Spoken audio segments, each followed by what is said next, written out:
메리 여왕과 잉글랜드의 엘리자베스 1세 여왕 두 여왕은 한평생 치열한 라이벌전을 벌였습니다. 메리는 탄생과 동시에 스코틀랜드의 왕위를 계승받을 유일한 혈통이었습니다. 심지어 메리는 스코틀랜드의 여왕이자 가톨릭 수호국인 프랑스의 왕세자비의 자리까지 동시에 거머쥐게 된 겁니다.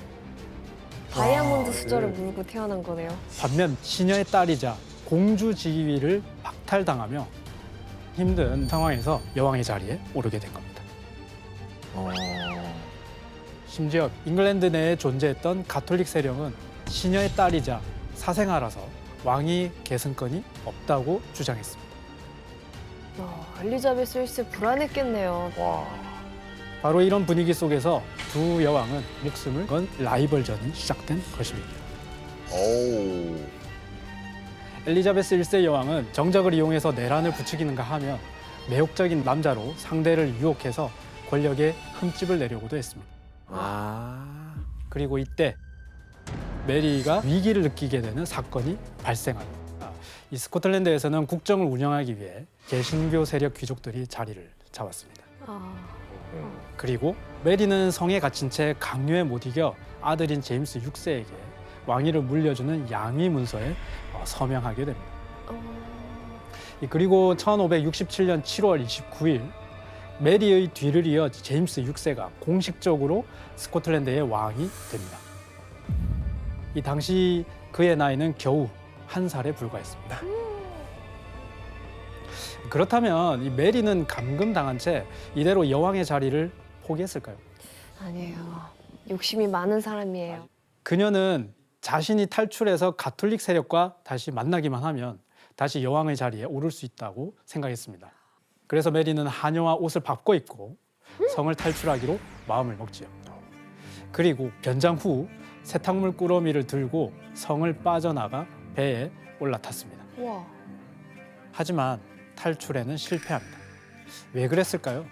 이 뱃사공이 보기에 하녀로 변장한 메리의 손이 너무 하얗고 고왔던 겁니다. 손이 너무 이뻐서 너무 고와서 하녀가 아니고 섬섬옥수. 이렇게 메리의 탈출은 미수에 그치고 말았고 다시 성에 갇히게 되었지요. 그런데 메리에게 다시 한번 극적의 탈출의 기회가 찾아옵니다. 성에 갇힌 그녀에게 강한 매력을 느낀 두 명의 청년이 어떤 위험을 무릅쓰고라도 메리의 탈출을 도와주기로 마음을 먹었습니다. 말하자면 메리는 남자가 거부하기 힘든 매력을 가진 판무 파탈이었던 것 같습니다. 미모에 넘어갔나요? 이쁘고 봐야 되나? 결국 이 청년들의 도움으로 메리는 이번에는 무사히 성을 탈출하게 됩니다. 진짜? 그리고 성을 빠져나온 메리는 이런 말을 했다고 하는데 뭐였을까요? 고마워요. 네, 잊지 않을게요. 실제로는 이제 내가 또다시 여왕이 되었군요 라고 말했다고 합니다. 그리고 오랫동안 자신의 측근이었던 영주들과 만나 다시 왕관을 되찾는데 도움이 되달라고 부탁을 합니다. 그리고 국민에게도 자신을 위해 반역자들과 싸워달라고 전하기도 하죠. 혹시 근데 달리경 사건으로 여론이 좀 좋지가 않잖아요, 메리한테. 근데 국민들이 메리 부탁을 들어주나요? 물론 많은 국민이 메리에게 등을 돌린 건 사실이지만 그래도 여전히 메리를 지지하는 국민들은 저마다 무기를 들고 모였다고 합니다. 이들은 메리를 스코틀랜드의 여왕으로 복귀시키기 위해 랭사이드 전투를 벌입니다. 당시 모인 사람들이 약 한 6천 명 정도를 추산하는데요. 하지만 이 메리의 군대는 결국 패배하고 식량도 없이 쫓기는 신세가 되어버렸습니다. 그래서 이제 더 이상 스코틀랜드 그 어디에도 메리가 도망쳐 숨을 것은 없었습니다. 이런 상황에서 메리가 선택한 피신처는 과연 어디였을까요? 엘리자베스요? 네, 맞습니다. 바로 엘리자베스 1세 여왕이 통치하고 있던 잉글랜드였습니다. 근데 거기서 왜? 달가워하지 않을 것 같은데. 아니야, 이제 오히려 이렇게 막 측은지심으로 이렇게 할 것 같아요. 이제 경쟁이 안 이제 되니까. 안 되니까. 네, 맞습니다. 혈육이자 같은 여왕의 처지인 엘리자베스 1세가 설마 자신을 내치지는 않을 거라고 생각한 것입니다. 그래서 메리는 1568년 5월 잉글랜드에 망명을 요청하게 됩니다.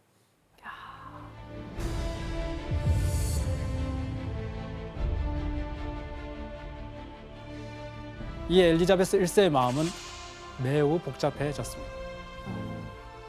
왜냐하면 잉글랜드에는 여전히 메리를 구심점으로 삼는 가톨릭 세력이 여전히 남아 있었기 때문입니다. 고민 끝에 엘리자베스 1세는 이 일을 기회 삼아서 메리를 확실히 자신의 영향력 아래에 둬야겠다라고 생각을 하게 됩니다. 때마침 이때 엘리자베스 1세의 신하들이 메리가 잉글랜드에 오면 달리경 살해에 가담했는지 재판을 받아야 한다고 주장하면서 그녀의 계획은 더욱 수월해집니다. 결국 메리는 재판을 받는다는 조건으로 엘리자베스 1세가 있는 잉글랜드로 향하게 됩니다.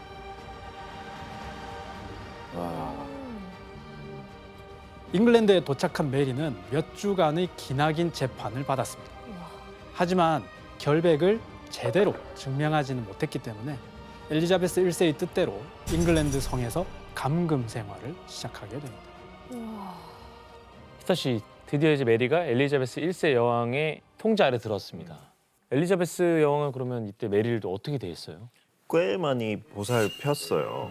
뭐 아프면 자기 주치 의사 선생님도 보내주고 패션 같은 거에 뒤처지지 않게 그 최신 옷하고 패션 다 입고 지냈다고 해요.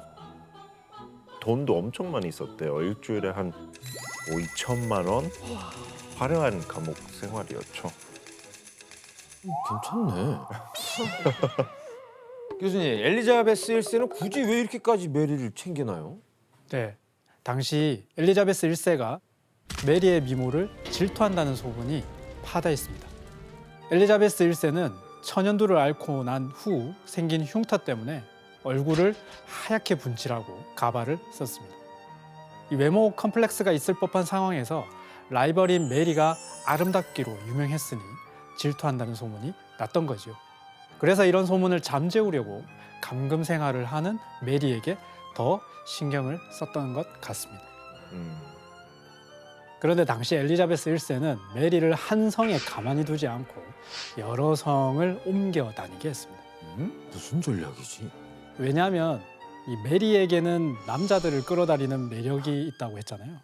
심지어 엘리자베스 1세의 신하들마저도 이 남자들을 즐겁게 하는 재치 있고 달콤한 태도를 가지고 있다며 칭찬하기도 합니다. 그래서 사람들과의 접촉을 줄이기 위해 메리의 거처를 계속 옮겼던 것 같습니다. 근데 챙길 건 또 다 챙겨주고 이거는 무슨 심보일까? 난 질투 안 한다 뭐 이런 식으로 네. 더 쿨한 척. 이렇게 쿨한 척. 여러 가지 정치적인 그런 과시 이런 것도 있죠.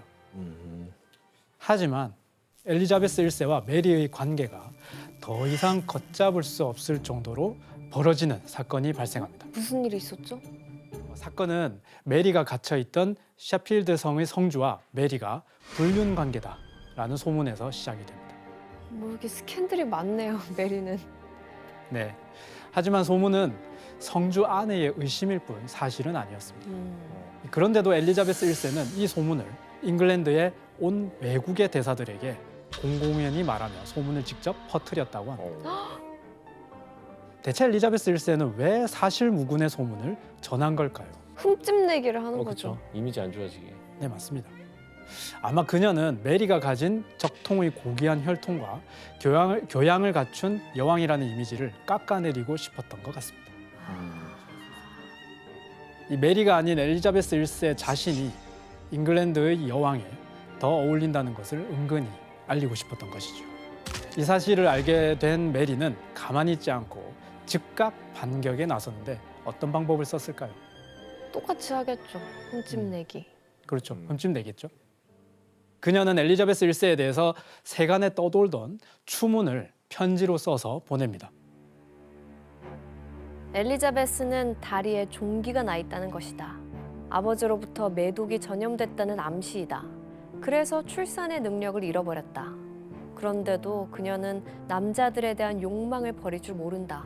로버트 더들리와 관계를 가졌을 뿐만 아니라 구석진 데서 온갖 음탕한 만족을 구하고 언제나 새로운 정부들과 놀아나려고 한다. 이 편지를 엘리자베스 왕한테 벌써 썼다고요? 에? 죽고 싶은 거 아니에요 이거? 네, 엘리자베스 1세는 매우 화가 났고요. 메리에 대한 감시를 이전보다 훨씬 엄중히 하고 이러한 감금 생활은 18년 동안이나 이어집니다.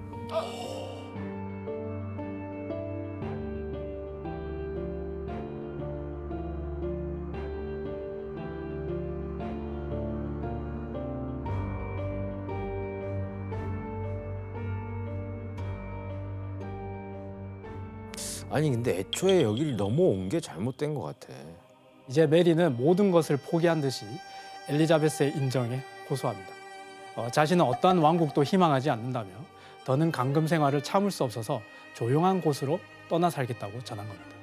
교수님, 근데 지금까지 말씀하신 메리의 성향으로 봤을 때 권위에 대한 욕심이 큰 사람이거든요.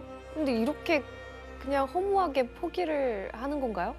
혜성 씨 말대로 절대로 포기할 메리가 아니지요. 메리는 엘리자베스 1세에게 전한 것과 달리 뒤로는 다시 여왕의 자리를 차지하기 위해 앤서니 베빙턴이라는 인물과 반란을 계획하고 있었습니다. 이 앤서니 베빙턴은 24살의 젊은 잉글랜드 귀족이자 가톨릭 교도로 메리에게 매혹돼 여왕을 암살하고 메리를 구출하겠다는 작전을 세웠습니다. 야 메리도 참 보통 아니네. 베빙턴.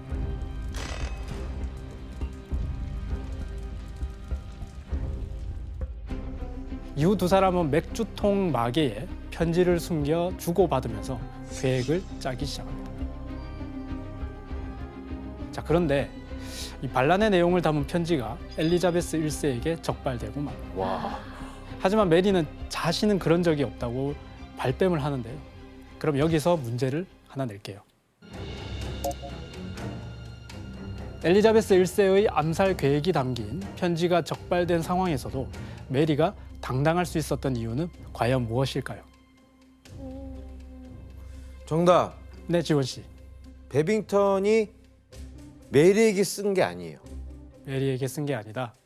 그러니까 메리 이름이 없어요 편지에. 조금만 더 생각해 보시면 아마 답이 나오지 않을까 싶어요. 지원 씨 오답입니다. 정답! 네, 혜성 씨. 편지에 엘리자베스 1세 암살 계획에 담겨 있는 건 맞는데 메리의 암살 계획도 같이 일부러 써놓은 거예요. 그래서 이제 내가 공모자일 수가 없다. 머리를 쓴 거죠. 혜성 씨 오답입니다. 옛날 영화에 많이 나오곤 했던 술책인데요. 편지를 어떻게 썼길래? 정답. 네, 뭐 투명 잉크 같은 거 쓰지 않았을까? 투명 잉크. 피터 씨 오답입니다. 정답. 정답. 네, 지원 씨. 암호죠 암호. 암살 계획이긴 한데 앞 글자만 따면 누가 암살되는지 나오는 거야. 엘리자베스. 맞는 것 같아. 지원 씨 대단하네요. 지원 씨 정답입니다. 와, 암호를 썼어? 이 엘리자베스 1세의 삼엄한 경계와 감시를 피하기 위해서 편지를 교환해야 했던 메리는 암호를 만들어 가지고 편지를 주고받습니다. 우와. 이 메리가 어린 시절부터 암호를 만들고 푸는 법을 배웠기 때문에 사실은 가능한 일이었거든요. 근데 이게 암살 계획이라는 걸 어떻게 알았어요 상대는? 또 암호 전문가가 있었겠죠. 암호 해독가가 있었겠죠? 엘리자베스 1세는 중간 첩자를 고용해 메리와 베빙턴이 주고받는 편지를 가로챘지요. 아, 이후 문서 조작 전문가와 당대 최고의 암호 해독가들을 통해서 그래. 메리의 암호를 해독하고 분석하며 확실한 증거가 나올 때까지 기다렸다고 합니다. 우와, 엘리자베스 1세도 대단하다. 보통 아니네. 베빙턴. 해석한 내용을 보면 메리의 탈출 계획과 엘리자베스 1세의 암살 방법, 내란의 대처는 어떻게 할지에 대한 내용이 담겨 있었다고 합니다. 그래서 엘리자베스 1세는 메리의 암호 편지를 역으로 이용해서 베빙턴에게 공범들을 묻는 위조 편지를 보냈습니다. 우와, 똑똑하다. 싹 다 뿌리 뽑으려는 거지. 우와. 그렇죠. 반란 세력을 모두 잡아내기 위한 묘수였던 건데요. 이 당시 보냈던 위조 편지가 남아 있는데 함께 보실까요? 네. 한 글자도 모르겠어요. 엘리자베스 1세는 위조 편지를 통해 메리와 반란자들이 절대 빠져나갈 수 없는 덫을 놓았던 겁니다. 이 계획을 실행에 옮길 6사람의 정체를 알면 더 상세한 조언을 시기적절하게 할 수 있을 것입니다. 같은 목적으로 당신의 계획에 관련된 사람들의 이름도 모두 알려줬으면 합니다. 아 이거 너무 의심스럽잖아. 너무 노골적인데. 냄새가 너무 나요. 어. 엘리자베스 1세가 지금 한 수 위예요. 결국 반란에 가담한 자들은 이 편지 때문에 모두 잡혀서 사형을 당합니다. 그리고 메리도 명백한 증거가 나오자 이번만큼은 도저히 빠져나갈 수 없게 됩니다. 그치. 아니 근데 아들이 있잖아요. 그럼 엄마를 케어 못해요? 네, 제임스 6세는 사실상 엄마를 실질적으로 본 날이 별로 없습니다. 그렇죠. 그러다 보니까 애착 관계가 생각보다 크지 않았고요. 그리고 엘리자베스 1세가 메리를 완전히 몰락시키기 위해 혹시라도 이 제임스 6세가 어머니의 편에 들까 봐 미리 매수해 놓은 겁니다. 제임스 6세를요? 네. 반전인데? 그리고 이때 엘리자베스 1세는 제임스 6세에게 잉글랜드의 왕위를 물려주겠다라고 하는 버윅 조약을 체결합니다.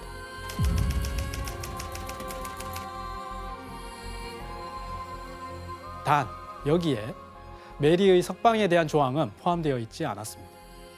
이 메리의 구원이 되어줄 마지막 희망인 제임스 6세마저 엘리자베스 1세가 결국 자기 편으로 만든 것입니다. 어떡해. 제 아들도 자기 편이 아니야. 결국 메리는 암호 편지들을 증거로 엘리자베스 1세 여왕의 암살을 모의했다는 판결을 받고 1587년 2월 8일 사형 집행을 받게 됩니다.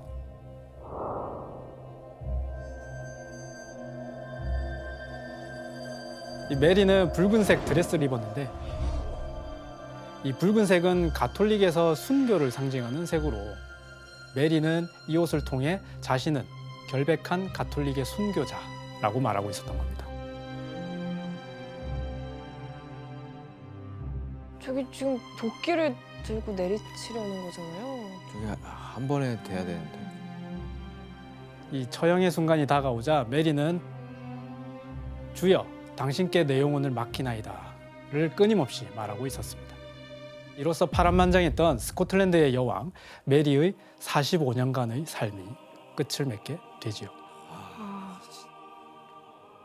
이 메리가 도끼로 처형당한 지 16년이 지난 후 엘리자베스 1세 여왕도 숨을 거두었습니다. 이 후계가 없었던 그녀의 뒤를 이은 건 메리의 아들이었던 제임스 6세였죠. 아니 그러면 엘리자베스 1세가 메리를 처형하긴 했지만 메리의 아들이 잉글랜드의 왕으로 후계를 이었으니까 꼭 엘리자베스가 승리했다고 볼 수도 없겠네요. 그럴 수도 있죠. 하지만 엘리자베스 1세는 제임스 6세를 통해 잉글랜드와 스코틀랜드가 한 명의 군주 아래 통합될 수 있다는 점에서 이것은 잉글랜드에게 정치적 이득이 크다라고 생각을 했습니다. 게다가 제임스 6세는 어릴 때부터 줄곧 개신교 군주로 성장했기 때문에 두 왕국을 종교적으로 통합된 형태로 통치할 수 있을 거라고 기대했습니다. 엄마랑 또 종교가 달랐구나. 네.